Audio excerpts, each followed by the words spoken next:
Hola jóvenes, buenas tardes. Nos volvemos a encontrar por este medio. Seguramente así le seguiremos. Estamos aprendiendo mucho. Nosotros, eh, los que damos clase, tenemos que incursionar en esta cuestión que hasta ahorita no ha sido muy fácil, pero bueno, aquí estamos. Ojalá vayan viendo y vayan leyendo este tema del que estamos hablando. Mm, Yo posteriormente les voy a pedir una tarea donde eh, lo esencial va a ser que sepan aplicar alguna de estas fracciones que hemos visto. Entonces, es bien interesante. No crean que esto no se da en la vida real. Sí se da con mucha frecuencia, desafortunadamente. Yo siempre les he dicho que de 100 asuntos, pues fácil, ahora con la tendencia de buscar el mayor beneficio, pero la improcedencia pues es la improcedencia y esa no se puede salvar así como así. Entonces, de 100 asuntos, pues fácil, sin temor a equivocarme, 60 asuntos se sobreseen, desafortunadamente, y eso hace que el amparo, además de costoso, se vuelva una herramienta poco útil. Es útil, para nosotros muy útil, no es un habeas corpus, no es un amparo libertad, simplemente el amparo es para todos los derechos, todos, absolutamente todos. Y hablando de eso, precisamente de esa bonanza o esa parte buena que tiene el amparo es que protege todos los derechos humanos fundamentales, los reconocidos por la Corte Interamericana. Y ahorita vamos a ver una fracción donde ustedes pues indudablemente van a acordarse de uno de nuestros compañeros en clase mmm, que promovió un amparo con algo que se llama interés legítimo y que alguien dice, ¿y eso qué es? ¿Con qué se come? Pero bueno, eh, me quiero referir, me echo un poquito para atrás, la que vamos a ver es la fracción 12 del artículo 61 de la ley de amparo, pero quiero dejar ubicado en la fracción 8, cuando habla de la Declaratoria General de Inconstitucionalidad, no crean ustedes que el gobernado se queda sin defensa, ¿no? El artículo 210 de la propia ley de amparo señala que cuando se le aplique ese precepto declarado inconstitucional a través de una declaratoria general de inconstitucionalidad elaborada o llevada a cabo por la Suprema Corte, se le aplica a ese gobernado esas disposiciones, entonces ya no va a interponer una demanda de amparo, ya no va a elaborar su demanda con todos los requisitos del 108, buscando la procedencia en el 107 y nada de eso. Va a interponer una denuncia por incumplimiento de la Declaratoria General de Inconstitucionalidad. Está en el artículo 210 de la Ley de Amparo. Dice, si con posterioridad a la entrada en vigor de la Declaratoria General de Inconstitucionalidad se aplica la norma general inconstitucional, el afectado podrá denunciar dicho acto. Fracción 1. La denuncia será ante el juez de distrito que tenga jurisdicción. Fracción 2, de ahí tiene un contenido, ¿verdad? Nos dice qué es lo que va a hacer el juzgador y en qué plazo. Y yo le diría, sería un trámite sumario muy rapidito porque no tiene nada que discutirse, más que si se le aplicó o no se le aplicó esa norma declarada inconstitucional. Y luego dice, fracción 2, si con posterioridad la autoridad aplicadora o en su caso la sustituta incurrieran de nueva cuenta en aplicar la norma general declarada inconstitucional, el denunciante podrá combatir dicho acto a través del procedimiento de denuncia de repetición del acto reclamado. Termina diciendo que el procedimiento establecido en el presente artículo será aplicable a los casos en que la Declaratoria General de Inconstitucionalidad derive de lo dispuesto por la ley reglamentaria de las fracciones 1 y 2 del artículo 105 de la Constitución General de la República. Acuérdense que el artículo 105 se refiere a las acciones de inconstitucionalidad y a las controversias constitucionales. Allá también se hace declaratoria o declaración, más bien declaración para no confundirnos, se hace declaración de inconstitucionalidad de normas, incluso de normas que no hubieran sido combatidas, pero que tengan relación con la norma que sí se combatió, ¿sí? Entonces, esta declaratoria también se ocupa para las acciones de inconstitucionalidad y para las controversias constitucionales. Una vez precisado lo anterior, me voy a la fracción 12, que es donde nos quedamos, ¿verdad?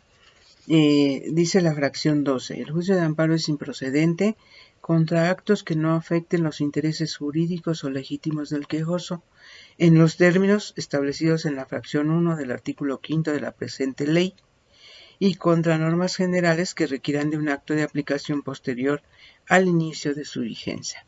Dos cosas. Tenemos que distinguir entre interés jurídico y el interés legítimo. El interés jurídico lo vamos a ocupar, dice la propia ley de amparo, cuando impugnemos actos derivados de un procedimiento jurisdiccional. Es decir, en la mayoría de los casos vamos a o debemos acreditar el interés jurídico, ¿sí? Cuando viene una sentencia de apelación, cuando viene una sentencia del tribunal de la sala fiscal, cuando viene una sentencia del contencioso administrativa, que ya no tiene recurso.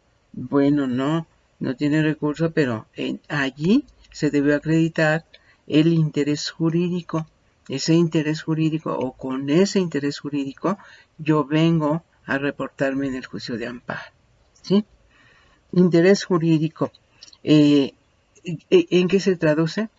En que ese acto de autoridad me cause un daño, un perjuicio, un menoscabo o un agravio, igualito a agravio, en mi esfera de derechos, ¿sí? Tiene que ir al amparo aquel que resienta el daño, el perjuicio o el agravio derivado de un acto de autoridad. Ese es el que tiene que ir al juicio. Y yo siempre les digo en clase, pues llega un oficio, pero llega a nombre del hijo de la señora. Y la señora, como es mamá gallina, ella quiere interponer el amparo. Y va y lo interpone, elabora su demanda, le dice al hijito, tú no te preocupes, esto se va a resolver. Y elabora la demanda a su nombre. Pues no, sorry, mami. Ella no puede, ella no tiene, no es la titular del derecho que está defendiendo, ni el agravio es para ella. Alguien me puede decir, bueno, pero ¿qué tal que el muchacho dependa de ella económicamente y ella tiene que pagar la multa? No, esa es una cuestión distinta. Y ese es adentro de la casa como se maneje. Pero jurídicamente, el que tiene que interponer la demanda de amparo va a ser el muchacho, la persona a la que vaya dirigido el acto reclamado, el acto de autoridad, ¿sí? Entonces, interés jurídico. ¿Qué es el interés jurídico? Consiste en ser titular de un derecho protegido por la ley, que cuando se transgrede, a mí como gobernado me da el poder o la facultad de exigencia de que se respete ese derecho, ¿sí? Ese es el interés jurídico. Tiene que ver, efectivamente, con el agravio, con la lesión, con el perjuicio, con el daño, con el menoscabo que se cause al gobernado. ¿En dónde? En su cúmulo de derechos, en su esfera de derechos, ¿sí? No puede ser nada más en lo económico. Oye, el dólar valía 18 pesos y ahorita vale 24 y yo tenía dólares depositados y me los quiero sacar y me lo van a cobrar, o quiero comprar y me lo van a cobrar al precio de hoy. Eso no lo protege de esa forma tan directa el juicio de amparo. Es para derechos, vida, libertad, integridad física, propiedad, posesión, libertad de expresión, libertad de tránsito, libertad de creencia, libertad en las publicaciones, derecho de petición, el debido proceso, para Luis, que le gusta mucho el debido proceso, la garantía de audiencia, el respeto a las cosas, a los bienes, posesiones, papeles de una persona, materia fiscal. Piensen ustedes en una empresa que le designan un inspector y el inspector llega y, a ver, tráeme todos tus libros. Y de esos libros se lleva el libro principal de contabilidad o se quiere llevar facturas o documentos fiscales. No, espérame tantito. Hay un procedimiento en el que se debe respetar la garantía de audiencia y tiene relación siempre con los artículos 14 y 16 constitucionales. ¿Sí? Me voy al interés legítimo porque dice la fracción 12 que es improcedente el juicio de amparo contra actos que no afecten los intereses jurídicos o legítimos del quejoso. ¿Sí? ¿Cuáles son, en qué consiste el interés legítimo? Bueno, en que voy a reclamar, yo como gobernado puedo ir a reclamar la preservación o el respeto de un derecho del que no nada más yo soy titular, sino que somos todos, ¿sí? Todos. De ahí les pongo el ejemplo, y ahí me detengo tantito para felicitar a un alumno que interpuso hace poquito tiempo una demanda de amparo donde reclama un derecho que nos benefició a todos, o que nos beneficia a todos, derecho a la salud. En esta contingencia, Manuel Díaz interpuso una demanda de amparo. ¿Con qué interés? Pues con interés legítimo, así de simple. Estaba pidiendo la protección de un derecho humano, que es el derecho a la salud. ¿La de quién? La de él, no nada más la de él, la de todos. Obtuvo hasta ahorita la suspensión, porque la audiencia constitucional va a ser a fin de mes de abril, obtuvo la suspensión provisional, tal vez a estas fechas ya tenga la definitiva, no lo sé, en beneficio de la colectividad. ¿Con qué interés? Con el interés de un ser humano que dice, señores, todos tenemos derecho a la salud. Mientras estén abiertos los establecimientos donde se pueda reunir un número indefinido de personas que puede provocar un número indefinido o muy alto de contagios en una enfermedad contagiosa como la que estamos viviendo, se pone su demanda de amparo, pide la suspensión, le conceden la suspensión, eso es de reconocerse. Yo no sé quién más hubiera hecho un amparo de esa naturaleza. Desconozco. Ya ven que ahorita está todo paralizado, no camina, pero quizá después, derivado de eso, haya alguien más, ¿no? Hay otra demanda, pero no de aquí, en la Ciudad de México. Un señor dice, pues yo quiero saber si soy portador del coronavirus.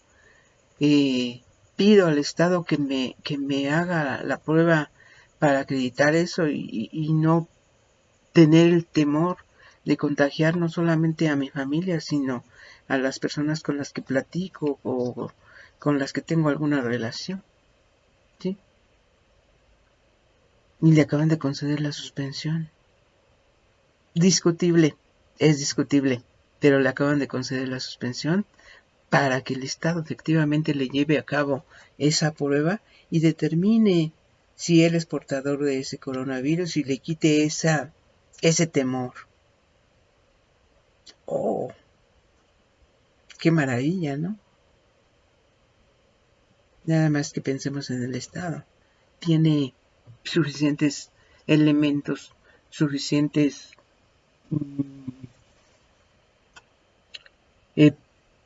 pues medicamentos, todo lo que sabemos que está escaseando, los tendrá para que nos hiciera a todos la prueba para determinar si somos portadores o no del coronavirus.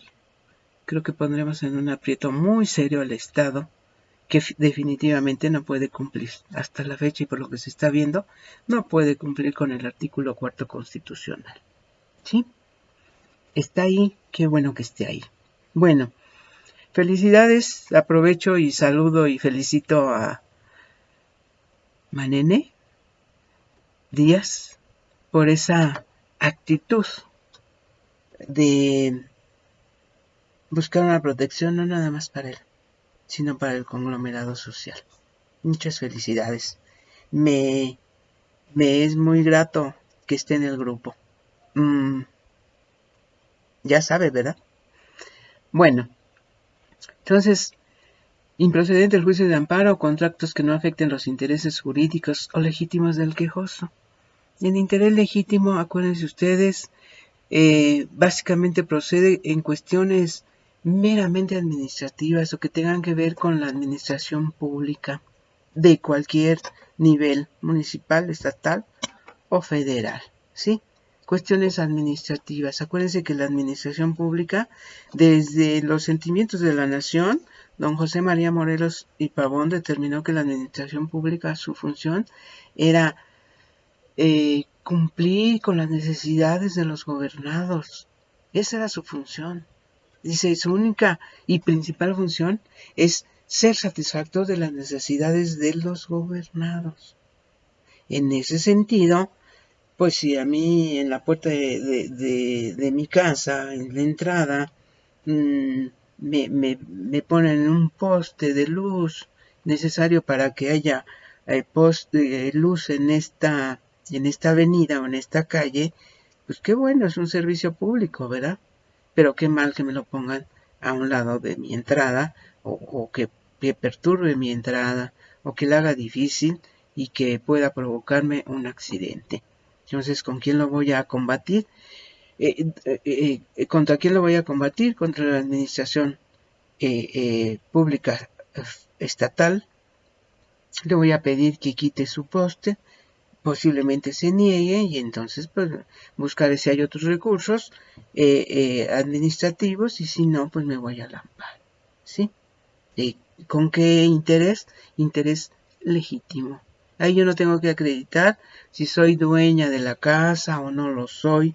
Simplemente hay una actividad de parte de una autoridad que está obstruyendo o que está haciendo nugatorio mi derecho a moverme con cierta facilidad. ¿Sí? Bueno, fracción 12, eso dice.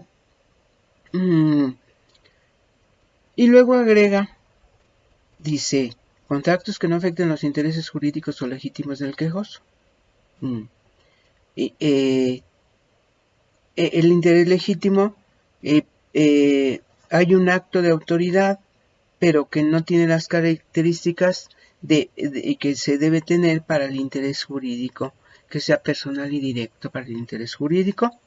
En el legítimo no es personal y puede ser totalmente indirecto, pero me causa una afectación, ¿sí? Eso me legitima para ir a interponer el amparo. Dice, contra actos que no afecten el juicio de amparo es improcedente contra actos que no afecten los intereses jurídicos o legítimos del quejoso, en términos del artículo 5 de la presente ley. Hasta ahí, esa parte.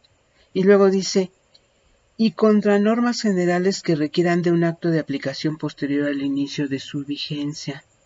Acuérdense aquí que tenemos dos tipos de normas, autoaplicativas y heteroaplicativas.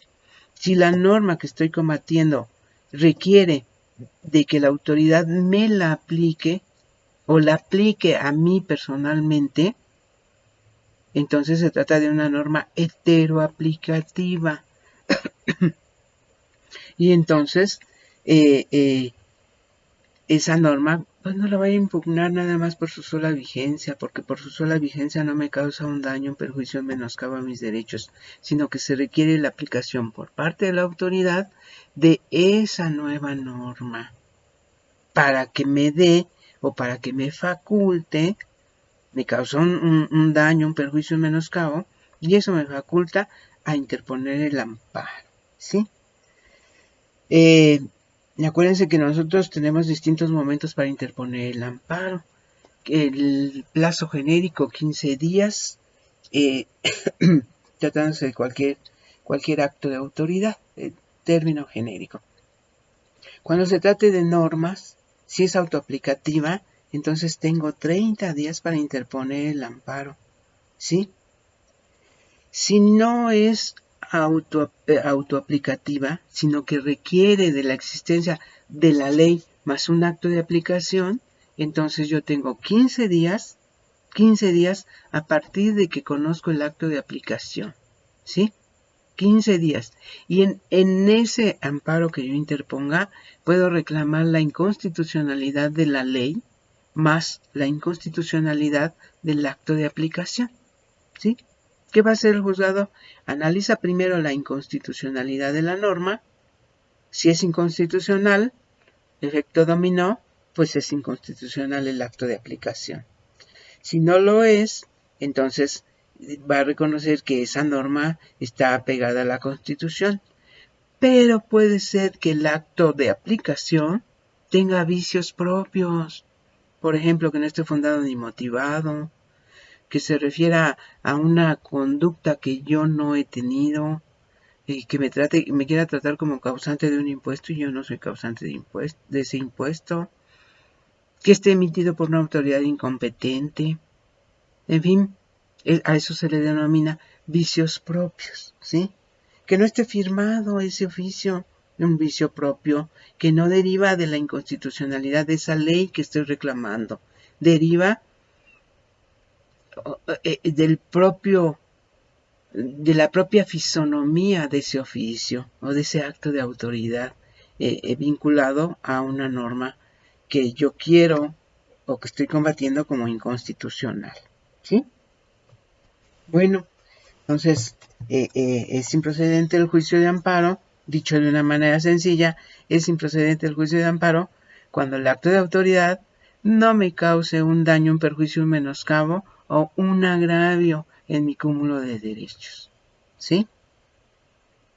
Yo debo acreditar, puedo acreditarlo durante la tramitación del juicio de amparo, que soy titular de ese derecho. Para algunos derechos sí tengo que acreditar la titularidad, pero por ejemplo para la vida, la libertad, la integridad física, ¿qué tengo que acreditar? Pues nada más que soy persona y que resido, en este territorio mexicano, ¿sí? Bueno, fracción 13. Es improcedente el juicio de amparo contra actos consentidos expresamente o por manifestaciones de voluntad que entrañen ese consentimiento. ¿Qué quiere decir esto? Que puede haber llegado un acto de autoridad, hoy me notifican este acto de autoridad, yo lo veo y digo, estoy de acuerdo, sí cometí esa infracción, sí, lo voy a pagar, ¿sí? Dice el artículo 1803 del Código Civil que una manifestación, un movimiento de cabeza, un sí lo acepto, son expresiones de consentimiento, ¿sí? Sí está bien, lo voy a pagar. Es un crédito fiscal, bueno, busco a la autoridad fiscal y le digo, vamos a llegar a un convenio, determíname parcialidad, pago en parcialidades, o lleguemos a un convenio. En la forma, yo sí te quiero pagar, lleguemos a un convenio. Eso es, o a eso se entiende por actos consentidos expresamente, o por manifestaciones de voluntad que entrañen ese consentimiento. Si tengo la voluntad de pagar, estoy de acuerdo en que lo hice, estoy de acuerdo en que lo debo. Lleguemos a una regla, ¿sí? Entonces, es distinta esa fracción a la que viene. La fracción 13 es esta de actos consentidos expresamente o por manifestaciones de voluntad. La fracción 14 nos dice que es improcedente el juicio de amparo contra normas generales o actos consentidos tácitamente. Aquellos son consentidos expresamente. Estoy de acuerdo, llegamos a un convenio, hagamos que pago como en Electra, bonos chiquitos para pagar muchito, pero tengo la voluntad de pagarte, ¿sí? Esta otra es contra normas generales o actos consentidos tácitamente, entendiéndose por tales, agrega la propia ley de amparo, aquellos contra los que no se promueve el juicio de amparo dentro de los plazos previstos en la propia ley de amparo. Se te pasó el término, se te fue, estuviste pensándolo y repensándolo. Llegó el día 5, el día 8, el día 10, el día 15. Y era el plazo que tenías. 15 días. Era tu plazo. Y ese día dices, bueno, sí voy a interponer mi demanda, sí la vamos a hacer. Sí. Ahí mañana la presento. Y la presentas el día 16. Se va a desechar tu demanda por extemporaneidad. ¿Sí? El que se traduce en que al no interponer tu demanda dentro del plazo prejudicial establecido por la ley de amparo, consentiste tácitamente esos actos, ¿sí? Aquí lo único que hay que saber hacer es contar. ¿Qué día te notificaron? ¿Cuándo te surtió efectos esa notificación? Y a partir de ahí tienes tus 15 días, ¿sí? Y el último día, el último día, ese vence, incluye las 24 horas, vence a las 12 de la noche de ese día, ¿sí? Un minuto después, no, ya cambió el reloj checador que hay en el Poder Judicial, te reciben tu demanda, pero va a tener fecha de las 01 del día 23. Por decir algo, hoy estamos a 22 me parece, o a 21, no lo sé. Te va a aparecer a 21, y aparece 01 del día 22, extemporánea. ¿Sí? Un minuto, ¿sí? Un minuto. Aquí todo cuenta. Bueno, acuérdense que dice el maestro Burgoa, cuida los términos, cuida los plazos. Debe ser horrible perder un asunto por presentarlo de forma extemporánea. Bueno, esta fracción tiene un segundo párrafo, dice no se entenderá consentida una norma general, a pesar de que siendo impugnable en amparo desde el momento en que inicia su vigencia, no se hubiera reclamado, sino solo en el caso de que tampoco se haya promovido contra el primer acto de su aplicación en perjuicio del quejoso. Aquí nosotros, de esto nosotros desprendemos que amparo contra normas, tenemos distintos momentos para poder impugnarlas. Puede ser que yo no sepa si esa norma sea de verdad autoaplicativa o requiera un acto de aplicación.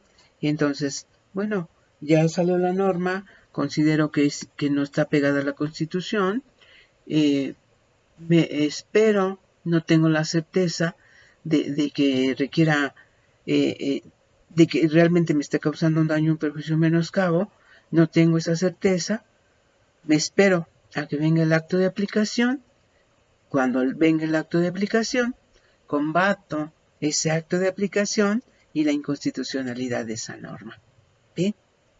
Y dice este párrafo, no se va a entender consentida la norma, es decir, no me puede decir el juez que ya no la puedo combatir. Si estoy reclamando el primer acto de aplicación, puedo reclamar válidamente la inconstitucionalidad de esa norma. ¿Sí? ¿En qué plazo? 15 días.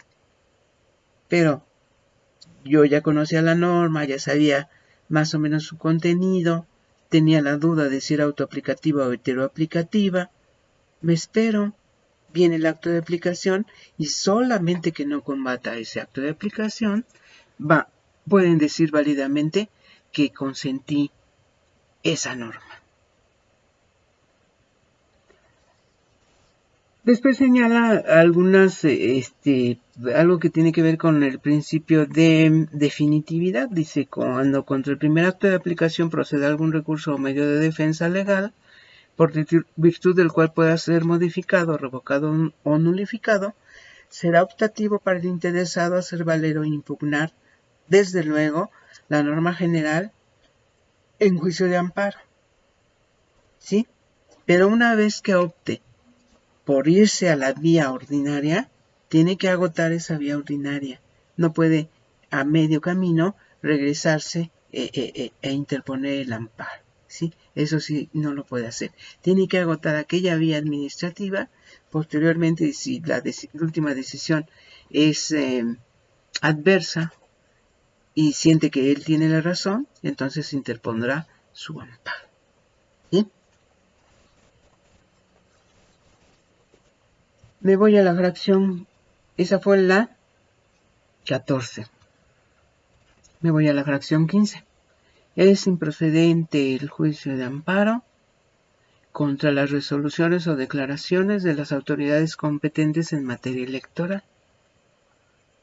Pues ya dijimos que la materia electoral se regula y se trabaja o se conoce en un tribunal especializado, tribunal electoral.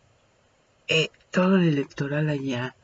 Aquí se refiere a resoluciones o declaraciones de las autoridades competentes en materia electoral, el INE, Instituto Nacional Electoral, INE, o IFE, antes era IFE creo, y ahora es INE. ¿Qué puede determinar el INE?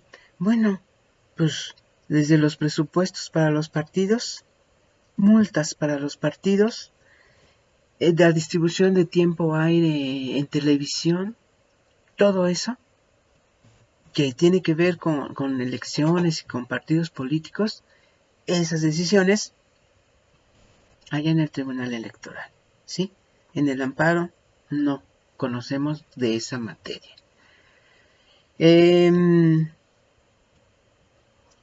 Yo les decía, cuando vimos la improcedencia constitucional, pues está en la Constitución, esta es improcedencia constitucional.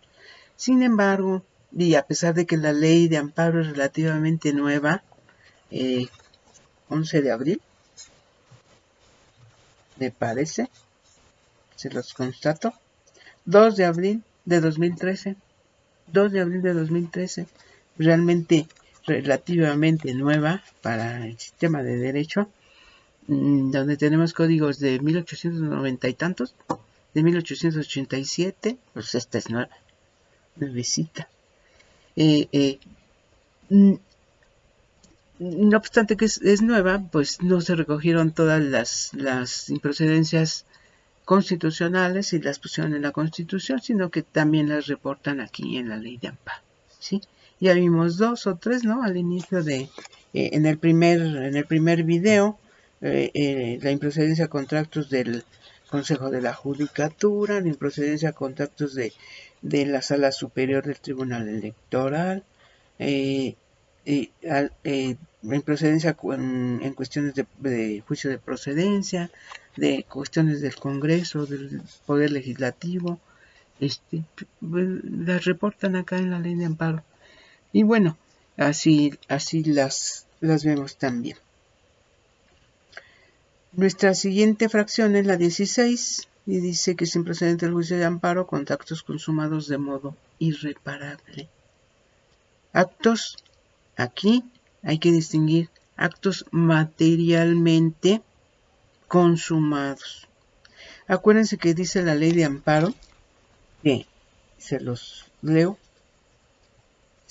artículo 77. Los efectos de la concesión del amparo serán: 1. Cuando el acto reclamado sea de carácter positivo, se restituirá al quejoso en el pleno goce del derecho violado, restableciendo las cosas al estado que guardaban antes de la violación. 2. Cuando el acto reclamado sea de carácter negativo o implique una omisión, obligar a la autoridad responsable a respetar el derecho de que se trate y a cumplir lo que él mismo exija. ¿Sí? Entonces, aquí, un acto materialmente consumado de modo irreparable, aquel que no se puede restituir, que no se pueden volver las cosas al estado que tenían. ¿Qué podría ser? El maestro Burgoa básicamente decía que el único acto irreparable en este mundo era la pérdida de la vida, ¿verdad? Van a fusilar a fulanito. Interpone su demanda y en el Inter lo fusilan. ¿Se le puede restituir? No se le puede restituir en el goce del derecho fundamental violentado. ¿Sí? Actos materialmente consumados.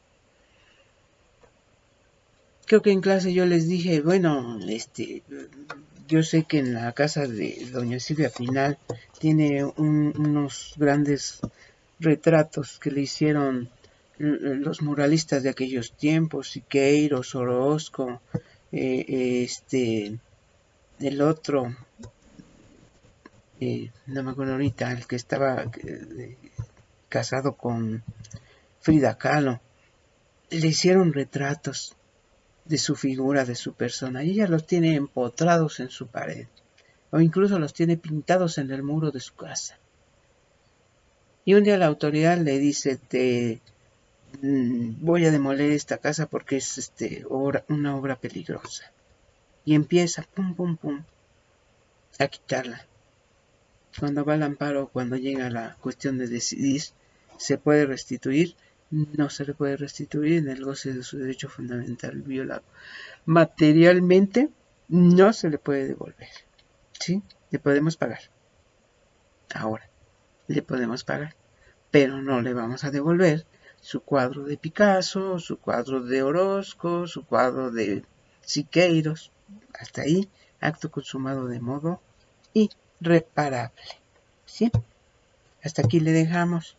Espero que vayan haciendo su estudio junto conmigo para que tengamos unos buenos resultados. Muchas gracias. Nos vemos. Nos vamos a ver el jueves. Mañana de todas maneras hay clase, pero nos vamos a ver, nos vamos a conectar el jueves. Gracias. Acuérdense, quédate en casa.